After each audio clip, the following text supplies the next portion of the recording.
ایک اللہ والے تھے ہمارے بزرگوں میں سے، ایک جگہ بیان کے لیے گئے تو بیان میں ہزاروں کا مجمع تھا. اب لوگ جو ہے وہ دھڑا دھڑ ان سے مصافحہ کر رہے تھے، ہاتھ ملا رہے تھے، برکتیں حاصل کر رہے تھے. ادھر قریب میں ایک مسجد تھی، وہاں پہ نماز ہونی تھی.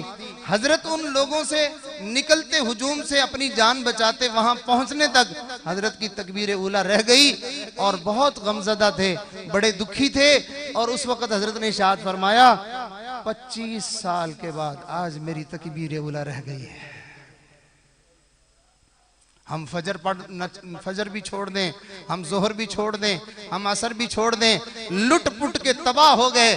اللہ نے ہمیں نماز جیسے عمل کی ہمیں جو ہے وہ توفیق نہیں ملی. ابھی بھی اپنا آپ کا نقصان نہیں سمجھتا. نبی علیہ السلام نے ارشاد فرمایا جس بندے نے ایک نماز چھوڑ دی ہے تو اس بندے کا اتنا نقصان ہوا ہے کہ جیسے اس کے بیوی بچے اس سے چھین لیے جائیں، اس کا گھر بار اس سے چھین لیا جائے، اس کا کچھ بھی نہ بچے، وہ تنہا رہ جائے، ہر چیز اس کی تباہ ہو جائے. میرے آقا صلی اللہ علیہ وسلم نے ارشاد فرمایا اس تنہا رہنے والے بندے کا اتنا نقصان نہیں ہوا جتنا کہ نماز کے چھوڑنے والے کا نقصان ہو چکا ہے. مگر آنکھوں کے اندھے کو نظر ہی نہیں آتا کہ نماز کے چھوڑنے سے میں برباد ہو گیا ہوں.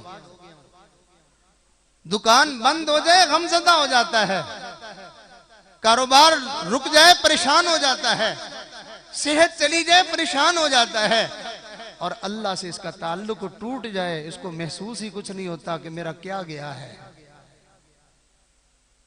بعض لوگوں کو دیکھا کہ علاقے والے ان کو اپنے علاقے سے نکال دیتے ہیں، اس کے کرتوتوں کی وجہ سے علاقے سے نکال دیتے ہیں.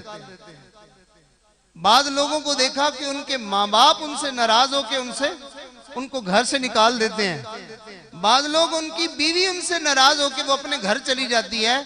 ان لوگوں کا حال دیکھنے والا ہوتا ہے، اس لیے کہ ان کا گھر اجڑ گیا، وہ اپنے وطن سے اجڑ گئے.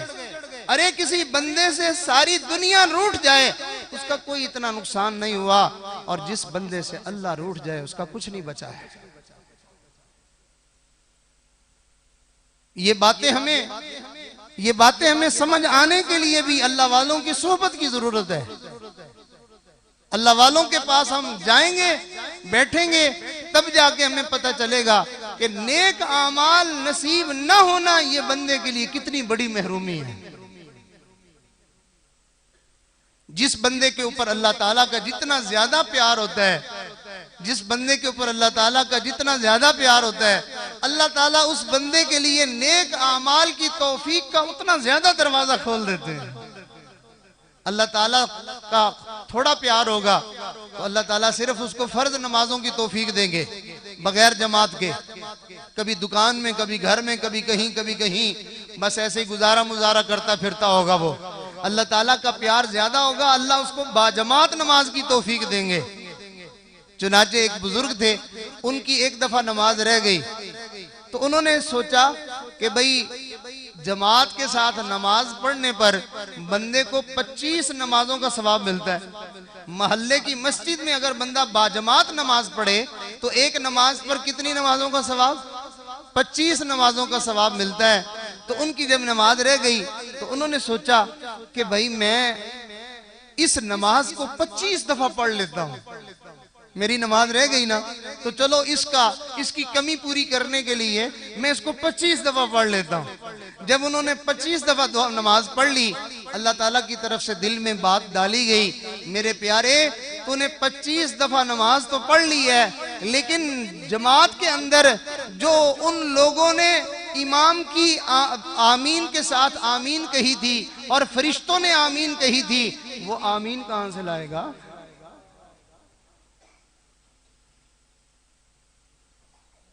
تو اللہ تعالیٰ جس بندے سے پیار کرتے ہیں اسے پھر باجماعت نماز کی توفیق دیتے ہیں اور زیادہ مہربانی فرماتے ہیں. اللہ تعالیٰ پھر اس کو اہتمام سے سنتیں پڑھنے کی بھی توفیق دے دیتے ہیں. پھر اللہ تعالیٰ اور پیار کرتے ہیں تو اللہ تعالیٰ اس کو نفل پڑھنے کی بھی توفیق دے دیتے ہیں۔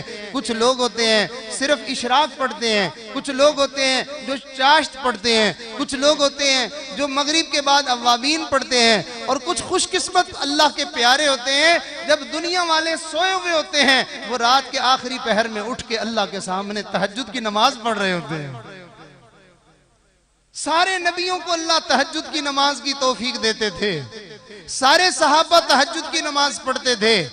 آج تک دنیا میں کوئی ایک ولی بھی ایسا نہیں بنا کہ اللہ نے اس کو ولی بنایا ہو اور اس نے تہجد کی نماز نہ پڑھی ہو۔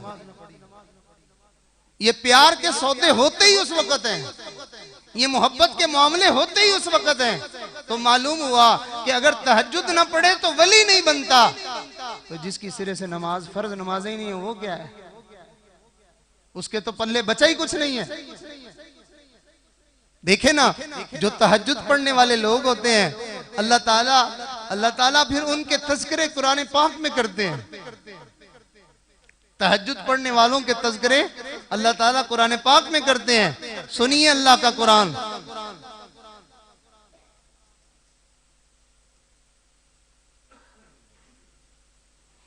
ارشاد فرمایا تتجافى جنوبهم عن المضاجع تتجافى جنوبهم عن المضاجع يدعون ربهم خوفا وطمعا ومما رزقناهم ينفقون فلا تعلم نفس ما أخفي لهم من قرة أعين جزاء بما كانوا يعملون۔ لوگوں جو میرے بندے راتوں کو بستروں سے جدا ہو کے میرے سامنے نفل نماز تہجد پڑھتے ہیں، کسی کو نہیں پتا میں نے اپنے ان پیاروں کے لیے، ان کی آنکھیں ٹھنڈی کرنے کے لیے، ان کو خوش کرنے کے لیے میں نے کیا کیا نعمتیں چھپائی ہوئی ہیں۔ جس دن وہ میرے پاس آئیں گے میں اس دن ان کو اپنی نعمتیں دے کے کہوں گا یہ ہے تمہاری ان نمازوں کا بدلہ، یہ ہے تمہاری ان نیکیوں کا بدلہ۔ معلوم ہوا کہ اللہ تعالیٰ جس بندے کو جتنا زیادہ نوازنا چاہتے ہیں اللہ تعالیٰ اس بندے کو اتنا زیادہ نیک اعمال کی توفیق عطا فرما دیتے ہیں۔ آج تک کوئی گناہ کر کے اللہ کے قریب نہیں ہو سکا، آج تک جو ہے وہ جھوٹ بول بول کے اللہ کا پیارا نہیں